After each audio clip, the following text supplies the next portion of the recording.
Hi everyone, here are the Bible verses of the day. I am in Genesis chapter 13, verses 11 and 12. I'm going to read in 14 and 15 in the NIV, which reads, So Lot chose for himself the whole plain of the Jordan and set out toward the east.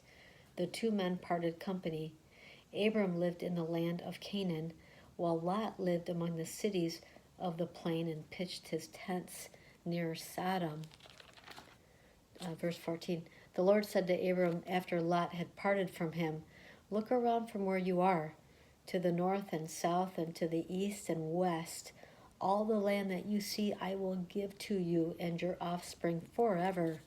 Just to expound on these verses a little bit, what God was trying to do with Abram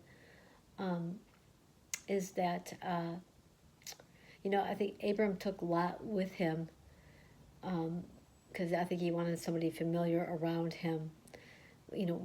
God was, sending him off to do something unfamiliar to him and go to a whole new place where he didn't know anybody.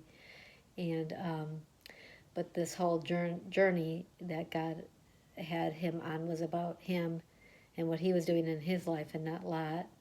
So, so, uh, so this is why Abraham and Lot split.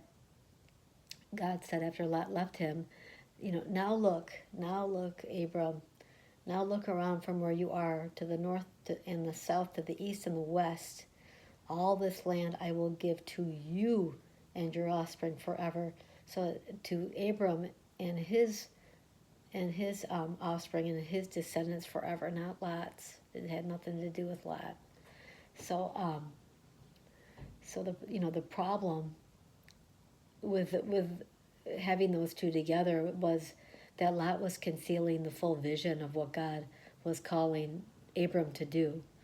So Abram could only see a part of what God was calling him to do. But after Lot left, God told him, look at all this land. I'm giving it to you. And then now he can see the full vision of what God was doing and what God had for him.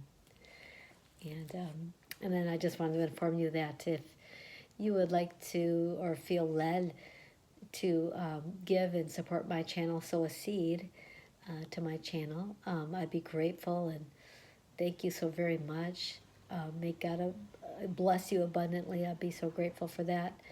And there's a link in the description part of the channel in the About section. Right underneath the description, there's in the email you can use to sow a seed through Zelle using that email. So thank you and have a wonderful day. God bless.